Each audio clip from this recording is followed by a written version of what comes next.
મિત્રો ભાઈઓ, ધોળકાનો બનાવ એક છે।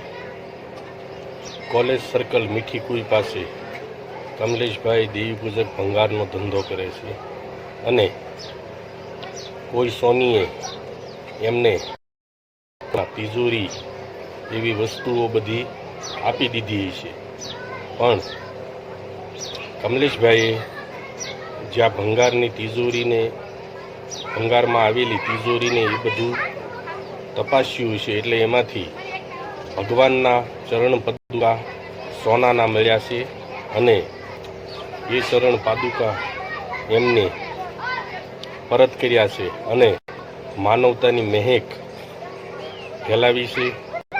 મિત્રો ભાઈઓ, દેવી પૂજક વાઘરી સમાજ દરેક ચોર હોતા નથી અને દરેક સમાજની અંદર ચોર જેવું દૂષણ હોય જ છે, પણ હંમેશને માટે દેવી પૂજક વાઘરી સમાજને જ બદનામ કરવામાં આવે છે।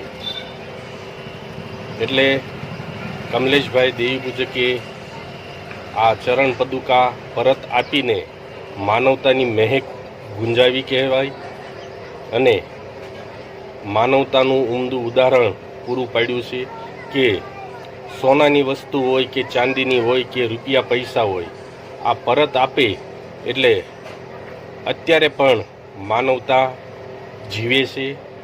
એટલે અમુક અંશે સમાજમાં દેવી પૂજક કે અન્ય વર્ણોની અંદર ચોરો જેવું દૂષણ હોય જ છે, પણ એનાથી વધુ સારા પણ માણસો હોય છે જે ઘણું ખરું સમજે છે અને પરત વસ્તુ આપી દેશે। પૈસા હોય કે સોના ચાંદી હોય, કાંઈ પણ વસ્તુ હોય એ પાછું આપી અને માનવતાની મહેક ગુંજાવે છે અને માનવતાનું ઉમદું ઉદાહરણ પૂરું પાડે છે। જય માતાજી। આ સોનાના પગલા છે ભગવાનના। હું આ ભંગારવાળાની ત્યાં ભંગાર આપવા ગયો હતો તિજોરી, એ તિજોરીના અંદર આ વસ્તુ મારાથી સોનાની આઈટમ હતી। આ પગલાં ભગવાનના એ રહી ગયા હતા, મને ખબર નથી। હું તો ભંગાર આપીને જતો રહ્યો, એને મને પૈસા આપી દીધા। પછી જ્યારે હું ઘરે ગયો ત્યારે આ ભાઈએ તિજોરીના અંદર આ વસ્તુ નીકળી અને એને મને જાણ કરીને મને બોલાવ્યા અને ત્યાં મને કહે તમારી એક વસ્તુ સોનાની છે। તો હું તો આશ્ચર્યમાં પડી ગયો। મેં કીધું આવી રીતે કોઈ ભંગારવાળો ભાઈ પાછું આપણને કોઈ દિવસ આપે નહીં આ વસ્તુ, પણ ખરેખર આ ભાઈને ધન્યવાદ આપવા જોઈએ કે માતાજીના તમે જુઓ સોનાની આઈટમ શ્રીનાથજી બાવાના પગલાં છે એને મને સુપ્રત કર્યા છે। હવે કયો ભંગારવાળો હશે આખા ધોળકાની અંદર કે તમને પાછું વસ્તુ હાલે એ સોનાની જો તિજોરીમાંથી નીકળી હોય તો? હવે ખરેખર ધન્યવાદને પાત્ર છે આ ભંગારવાળાને।